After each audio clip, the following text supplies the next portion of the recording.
Chapitre 43, première leçon. Nous avons vu dans le chapitre 41 et 42 comment la crainte, Yirat Hashem, et Avodat Hashem, c'est-à-dire la soumission à Kadosh Baruch Hu, ces deux éléments étaient indispensables pour,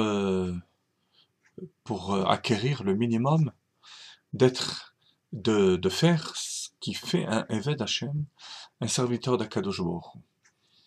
Comment est-ce que on arrive à cette crainte? Par la réflexion.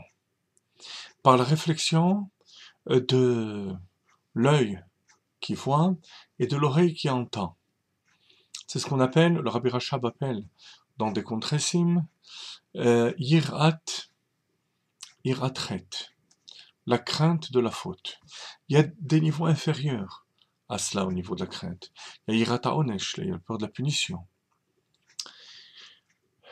Il y a ce qu'on appelle yirat Elokim, au-dessus de la crainte de l'œil et de l'oreille, le fait que l'univers entier est le vêtement d'Akadosh Baruch Hu. Tout cela est inclus dans ce qu'on appelle Yirat Tata. Yirat Tata. Yirat Tata, la crainte inférieure. Il y a un niveau de crainte supérieur, Yira Ila, qu'on développera plus loin. Dans ce chapitre 43, on va développer un niveau supérieur de la crainte inférieure. Vous me suivez bien? Dans la crainte inférieure, Iratata, il y a deux niveaux. Celui qu'on a étudié dans chapitre 41 et 42, qui est dans la crainte inférieure, le niveau de katnout, de petitesse, parce que tout est concentré et focalisé vers l'homme. Et il y a, dans la crainte inférieure, un niveau de gadlout, de grandeur, dans ce sens que on médite sur la grandeur d'Akadosh Baruch Hu. Et pourtant, ça s'appelle crainte inférieure. Avant d'aller plus loin, chers amis, j'aurais voulu insister sur le fait que si le Baal HaTanya explique tous ces niveaux, c'est qu'il est important d'avancer dans Avodat Hashem de manière graduelle. Vous voyez, le but du Tanya, c'est de nous expliquer comment animer nos mitzvot d'une émotion profonde, d'une crainte profonde. Alors, il ne va pas parler du Yirat ha'onesh, de la crainte de la punition, qui est effectivement basique. Il va parler du minimum, de ce qu'il faut pour que nos mitzvot soient imprégnés, certes d'amour, mais aussi de crainte. Alors là, il faut les deux niveaux qu'on a vus, l'œil qui voit, l'oreille qui entend, et habituer son esprit à réfléchir au monde comme si c'était le corps d'Akadosh Baruch Hu, et que dedans s'y trouvait le roi. Alors, on y va sur le texte. Page 228. Perek Mem Gimel. Vehine al yirat tata azu, shel kiyum mitzvot avido bevchinat sumera va'aseh tov, amru im en yira en chochma. Par rapport à cette crainte inférieure, qui entraîne l'homme à l'accomplissement de mitzvot, nos maîtres disent, s'il n'y a pas de crainte, il n'y a pas de sagesse, il n'y a pas de Torah. La Mishnah dit dans Pirkei Avot, Perek Gimel, Mishnah Yud Zayin, Im en yira en chochma. S'il n'y a pas de crainte, on ne peut pas atteindre la chochma, la sagesse de la Torah.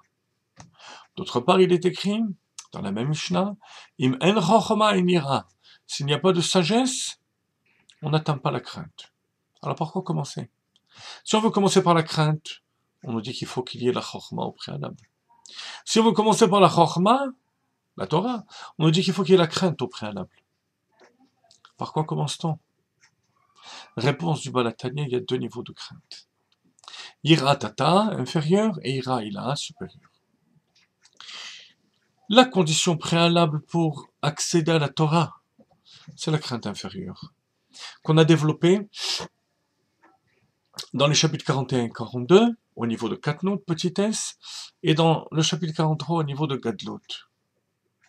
Sans cette crainte basique, on va éveiller la curiosité à la Torah, peut-être un certain amour de la Torah, mais ça ne sera pas la Torah elle-même à laquelle on va accéder.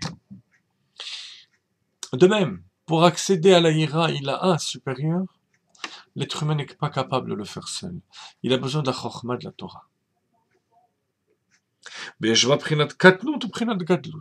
Cette crainte inférieure consiste en deux niveaux, le niveau de petitesse et le niveau de grandeur.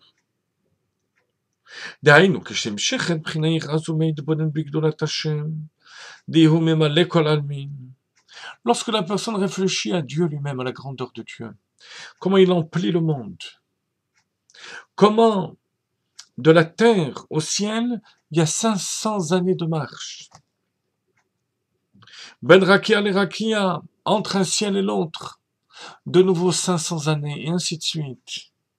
C'est la réponse que la Gemara fait dans Daf Yud Gimel à Nebuchadnezzar, qui dans son orgueil a dit Edamel et Elion, je vais ressembler à Dieu, à aller al Bamoteav, je vais monter dans les nuées.